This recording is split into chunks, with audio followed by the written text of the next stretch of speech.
Good morning. Welcome to Iron Sharpens Iron. My name is Jeremy Nettles. I'm the evangelist for the River Ridge Church of Christ that meets in Newburgh, Indiana at 5600 Van Road.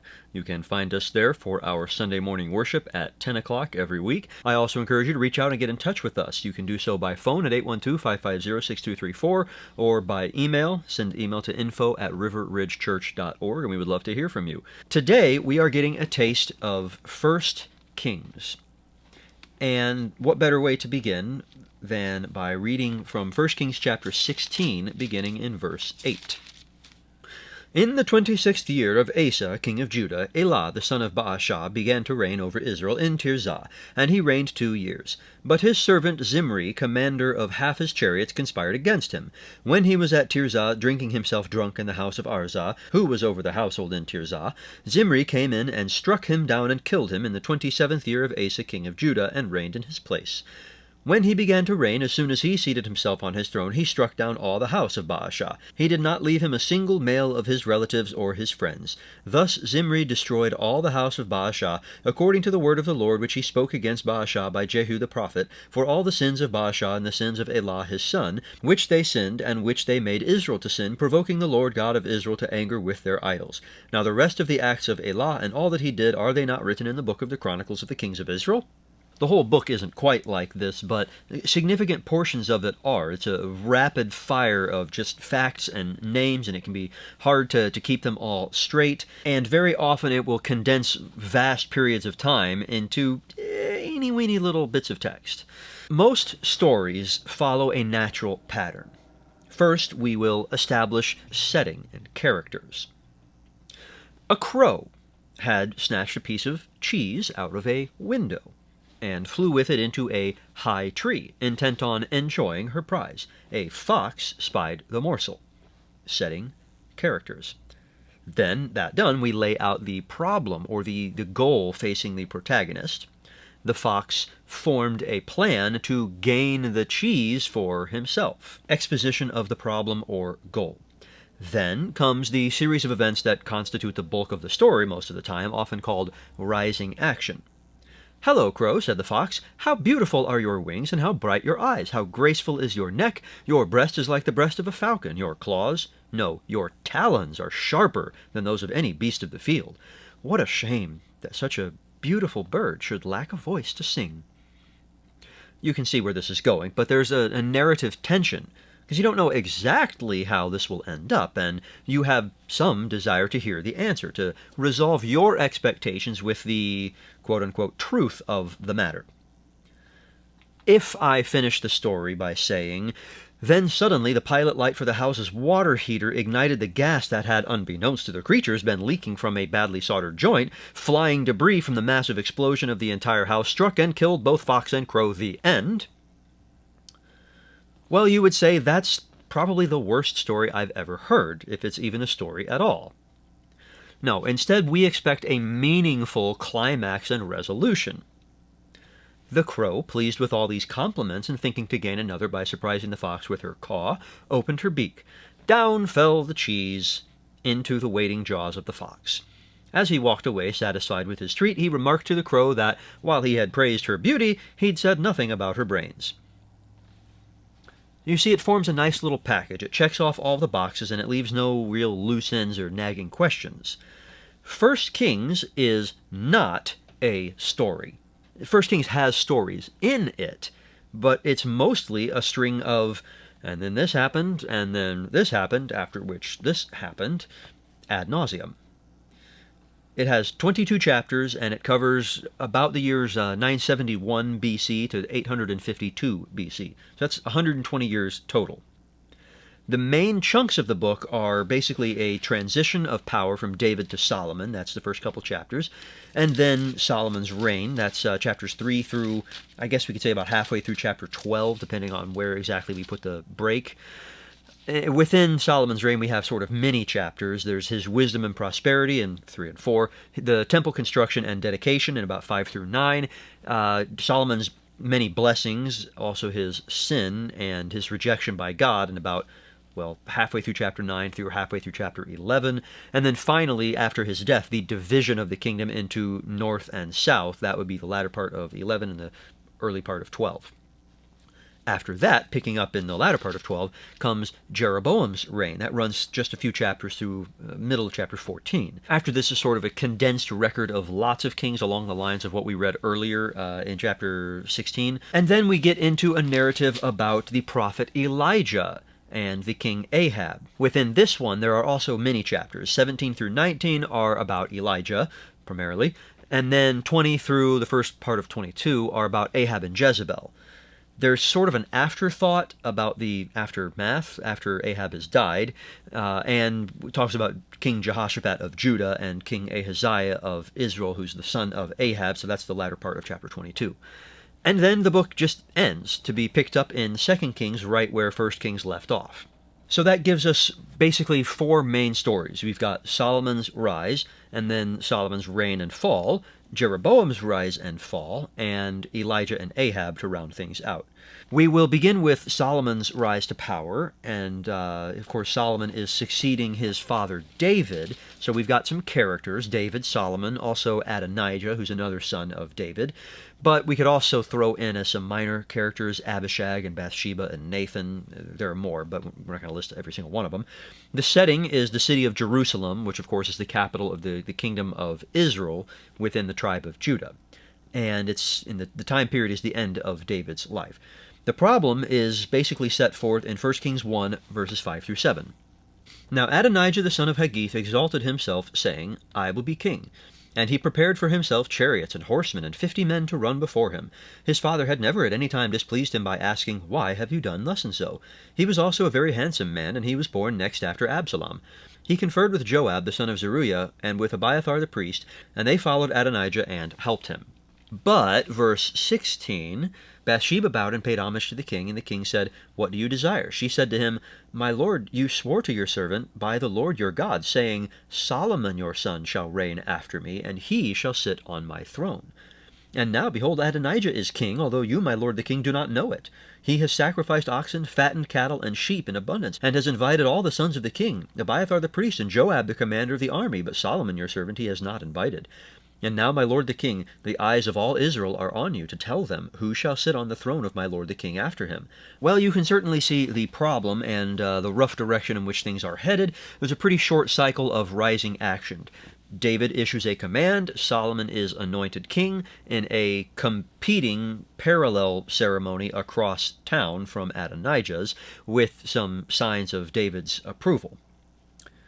So that's kind of awkward, isn't it? Well, Adonijah hears about this, and his support swiftly dwindles. He caves in, and Solomon is recognized as the new king, until Adonijah makes another power play later, after dear old dad has died, involving the young lady who had been sent to revitalize David in his old age, unsuccessfully on both counts, I should note. Solomon runs out of mercy at that point and clears out a still rebellious Adonijah, as well as some other deserving cases. And finally, chapter 2, the end of verse 46. So the kingdom was established in the hand of Solomon. Now, even from this pithy little story, there's a lesson for us today, and it can be found in Psalm 2. Why do the nations rage and the peoples plot in vain? The kings of the earth set themselves, and the rulers take counsel together against the Lord and against his anointed, saying, Let us burst their bonds apart and cast away their cords from us. He who sits in the heavens laughs. The Lord holds them in derision. Then he will speak to them in his wrath and terrify them in his fury, saying, As for me, I have set my king on Zion, my holy hill. I will tell of the decree. The Lord said to me, You are my son. Today I have begotten you. Ask of me, and I will make the nations your heritage, and the ends of the earth your possession. You shall break them with a rod of iron, and dash them in pieces like a potter's vessel. And now therefore, O kings, be wise. Be warned, O rulers of the earth. Serve the Lord with fear, and rejoice with trembling. Kiss the Son, lest he be angry, and you perish in the way, for his wrath is quickly kindled. Blessed are all who take refuge in him. In another show a few years ago, we looked at Psalm 2 in great detail, but the point, I hope, is pretty clear. God has set his king, he has chosen his king and set him up on Zion, and you rebel against him at your peril. Now this has to do with David, but also Jesus.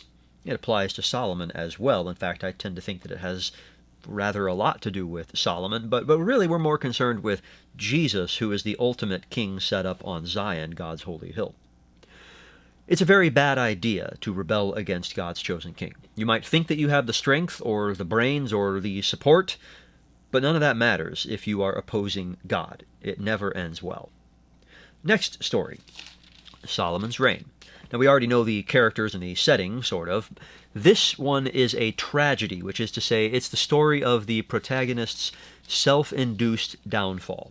The purpose of these stories is to give warnings, but also to provide a kind of cathartic, emotional roller coaster crammed into a short period of time. Solomon's goal is simple: live out his lifetime as king of Israel in the best way possible. He's going to fail in the end. Now, it starts with his wisdom and prosperity. God appears to Solomon and basically offers him a blank check, and, well, let's pick up in chapter 3, verse 9. Solomon responds, "Give your servant therefore an understanding mind to govern your people, that I may discern between good and evil. For who is able to govern this your great people?" It pleased the Lord that Solomon had asked this. And God said to him, "Because you have asked this, and have not asked for yourself long life or riches or the life of your enemies, but have asked for yourself understanding to discern what is right, behold, I now do according to your word. Behold, I give you a wise and discerning mind, so that none like you has been born before you, and none like you shall arise after you. I give you also what you have not asked, both riches and honor, so that no other kingdom shall compare with you all your days. And if you will walk in my ways, keeping my statutes and my commandments, as your father David walked, then I will lengthen your days." In chapter 5, he undertakes to build a temple for God in Jerusalem, as David had wanted to do, and as God had said would fall to Solomon, his son, instead. This is a massive undertaking, and it requires incredible wealth. It will convey incredible majesty and glory for God. When Solomon completes the temple and goes through the process, the ceremony to bring the ark to it and to dedicate it for the worship of the Lord for all time, God approves. Chapter 9, verse 1. As soon as Solomon finished building the house of the Lord and the king's house and all that Solomon desired to build, the Lord appeared to Solomon a second time, as he had appeared to him at Gibeon. And the Lord said to him, I have heard your prayer and your plea which you have made before me. I have consecrated this house that you have built, by putting my name there forever. My eyes and my heart will be there for all time. And as for you, if you will walk before me, as David your father walked, with integrity of heart and uprightness, doing according to all that I have commanded you, and keeping my statutes and my rules, then I will establish your royal throne over Israel forever, as I promised David your father, saying, You shall not lack a man on the throne of Israel. But if you turn away from following me, you or your children, and do not keep my commandments and my statutes that I have set before you, but go and serve other gods and worship them, then I will cut off Israel from the land that I have given them, and the house that I have consecrated for my name I will cast out of my sight, and Israel will become a proverb and a byword among all peoples, and this house will become a heap of ruins. This is what you would call foreshadowing. In chapter 11 we see this come to pass. Verse 1. Now King Solomon loved many foreign women along with the daughter of Pharaoh, Moabite, Ammonite, Edomite, Sidonian, and Hittite women from the nations concerning which the Lord had said to the people of Israel, You shall not enter into marriage with them, neither shall they with you, for surely they will turn away your heart after their gods. Solomon clung to these in love. He had 700 wives who were princesses, and 300 concubines, and his wives turned away his heart. For when Solomon was old, his wives turned away his heart after other gods, and his heart was not wholly true to the Lord his God, as was the heart of David his father. For Solomon went after Ashtoreth the goddess of the Sidonians, and after Milcom the abomination of the Ammonites. So Solomon did what was evil in the sight of the Lord, and did not wholly follow the Lord, as David his father had done. Then Solomon built a high place for Chemosh, the abomination of Moab, and for Molech, the abomination of the Ammonites, on the mountain east of Jerusalem. Do you know how they worshipped Molech? They burned their children alive on his altars. Can you understand why God was displeased with this? Well, what's God's answer to this? Verse 11. Therefore the Lord said to Solomon, Since this has been your practice, and you have not kept my covenant and my statutes that I have commanded you, I will surely tear the kingdom from you, and will give it to your servant. After all of that, the wisdom, the wealth, the blessings, the honors, he brought about his own downfall, primarily because he let his lust rule his heart. That led him farther and farther away from God. Is that a problem today? With the ubiquity of pornography and its practically universal use in achieving purposeless, momentary, sterile gratification, our society can't even broadly agree on reasonable steps to protect children from this horrible stuff.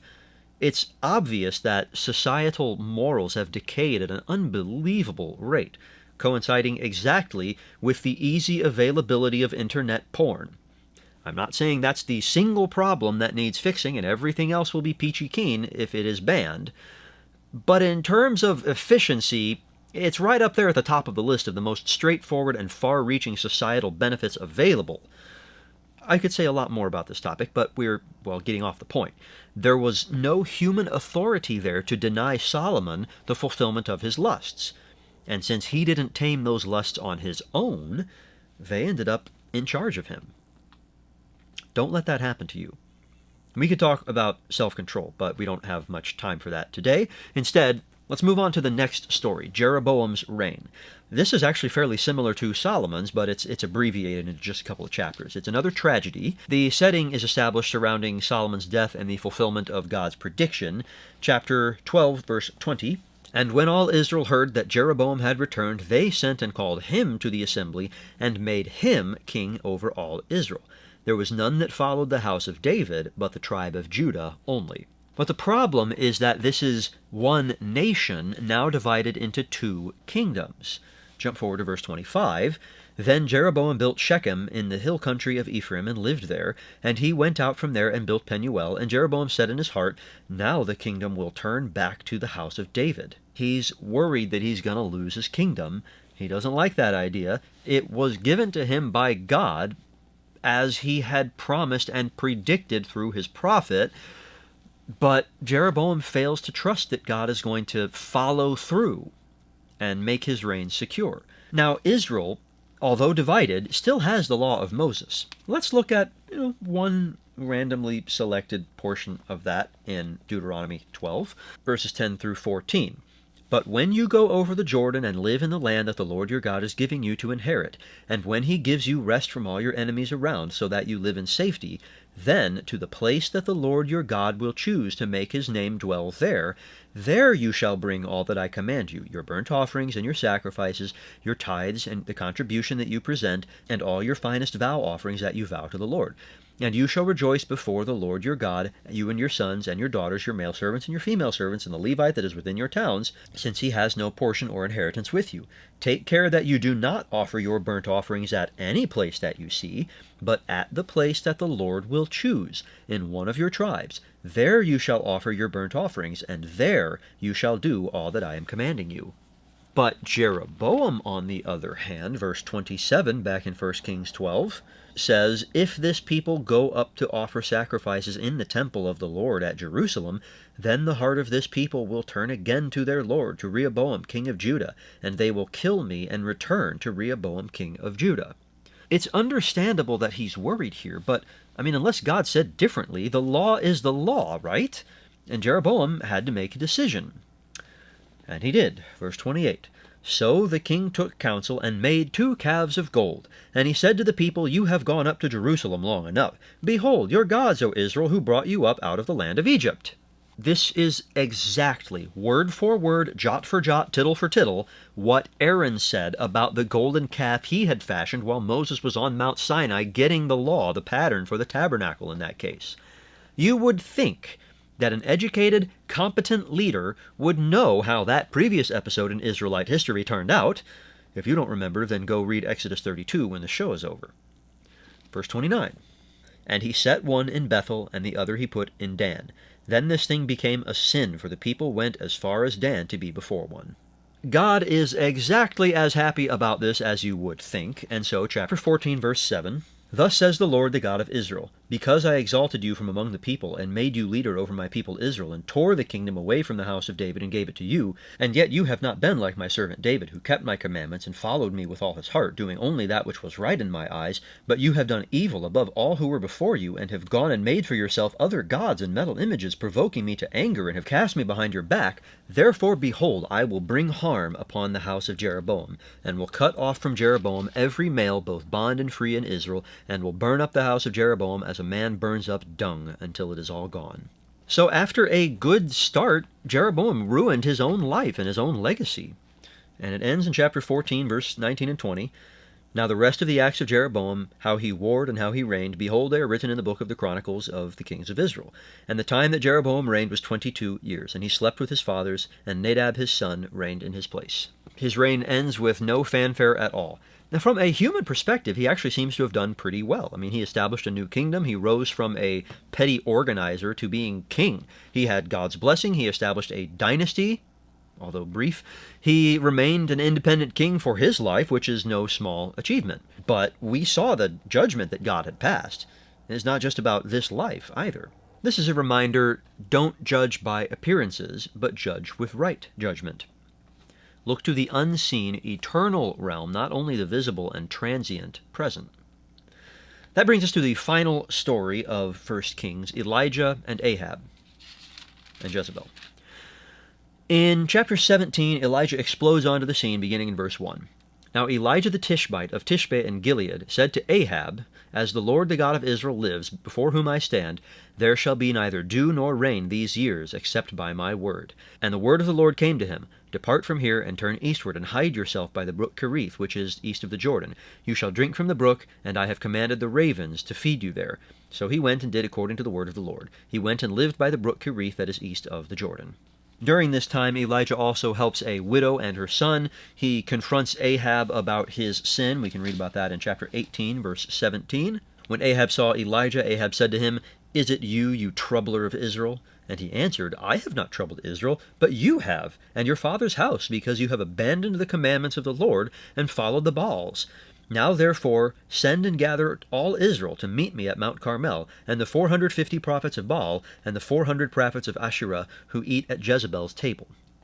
Well, this leads to a showdown between Elijah and this newly formed and newly dominant cult of Baal, and Elijah wins, so to speak, in the sight of a very large audience, which renews its faith in God and its scorn for this new idol. And yet, chapter 19, Ahab told Jezebel all that Elijah had done, and how he had killed all the prophets with the sword. Then Jezebel sent a messenger to Elijah, saying, So may the gods do to me, and more also, if I do not make your life as the life of one of them by this time tomorrow. Then he was afraid, and he arose and ran for his life, and came to Beersheba, which belongs to Judah, and left his servant there. Now, from there, Elijah goes into a bit of a brooding phase. He makes his way all the way to Mount Sinai, and God basically pats him on the head and sends him back to work. But the main thing here is we've gotten a taste of Jezebel. She's upset about what Elijah has done, and not only does she want to kill him, but oddly she sends a herald to tell him as much. Anyway, this is not her only sin. If you go back to chapter 18, we get as sort of a note in passing in the middle of verse 3. Now Obadiah feared the Lord greatly, and when Jezebel cut off the prophets of the Lord, Obadiah took 100 prophets and hid them by 50s in a cave and fed them with bread and water. That's really about Obadiah, who's a household manager of Ahab, but it tells us something that Jezebel either had already done in establishing her Baal cult, or perhaps it's tied with what happened here in chapter 19, and it's a look into the future. It's not always chronological in this book. Chapter 20 moves on to Ahab's wars and God's help for Ahab on Israel's behalf, and Ahab's refusal to comply with God's will. Finally, chapter 21, verses 1 through 4, still on Jezebel. Now Naboth the Jezreelite had a vineyard in Jezreel, beside the palace of Ahab, king of Samaria. And after this Ahab said to Naboth, Give me your vineyard, that I may have it for a vegetable garden, because it is near my house, and I will give you a better vineyard for it. Or if it seems good to you, I will give you its value in money. But Naboth said to Ahab, The Lord forbid that I should give you the inheritance of my fathers. And Ahab went into his house vexed and sullen, because of what Naboth the Jezreelite had said to him, for he had said, I will not give you the inheritance of my fathers. And he lay down on his bed and turned away his face and would eat no food. This is just so pathetic. Well, Jezebel helpfully arranges for Naboth to be murdered, verse 16. And as soon as Ahab heard that Naboth was dead, Ahab arose to go down to the vineyard of Naboth the Jezreelite to take possession of it. Elijah and Ahab serve as literary foils. They're strongly contrasting characters who emphasize the extremity of each other's traits. Elijah is patient.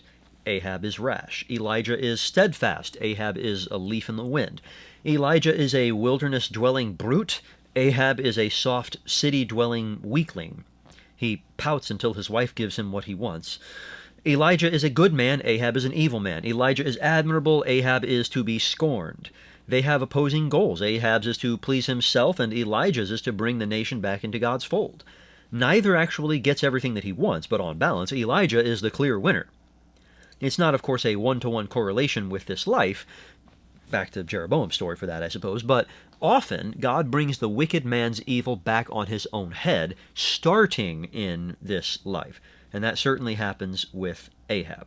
This one has been a bit different from the usual, but I hope that first of all it has piqued your interest to mine the book of 1 Kings for the sort of golden nuggets that we have found in it today. So much value can be found in these books, yet they often get very little attention. I find them to be some of the most practically edifying material in the Bible because they show so many examples of godly principles put into practice. When we confine our understanding of God to our own brains, and perhaps occasionally the assembled church, we end up missing out on the nuts and bolts of real-life Christianity. We are prone to struggle over the application of these ideals in a world filled with disasters in progress. And so we either become discouraged when we try without seeing success in our own lives or in others, or else we become delusional and blind ourselves to all sorts of problems that require attention because they would call into question our own deeply held convictions. In all of this, there's seldom any room for prudence or wise, practical judgment. The stories of Israel's kings allow us to see examples of imperfect people striving to please God, and they give us not only encouragement to keep going, but also tips and tricks in dealing with unrighteous people in our own situations, which can often bear surprising similarities to those situations recorded in Kings. But to round things out, I'll remind you of 2 points that were repeatedly established in the stories we examined today. Number 1, God's predictions are inevitable, and resisting him is not only futile, but extremely foolish. It leads nowhere good. We saw it in Adonijah, we certainly just saw it in Ahab. Number 2, a good start is just that. It means nothing without a strong finish. Solomon gave up and turned aside to fleshly pursuits and idolatry. Jeroboam trusted God when he was in danger, and then when he could sit back and relax, he let his fears rule him, and he turned away from God to use his own dubious wisdom and shore up what he thought was a precarious position. Don't follow that example. In the latter part of Revelation 2:10, Jesus says, "Be faithful unto death, and I will give you the crown of life." If you have been unfaithful, we'd love to help you rectify that at River Ridge and help you get back on the narrow path to life. If you are struggling to remain faithful, we'd love to help with that too. We have the same goal, I hope, and it's easier to get there together. And if you've never been faithful to the Lord, we'd love to help you take those first steps too. Please get in touch with us. You can reach us by phone at 812-550-6234, or you can send an email to info@riverridgechurch.org. You can also find us at 5600 Van Road in Newburgh for Sunday morning worship at 10. I hope to see you there. Thanks for joining me today on Iron Sharpens Iron.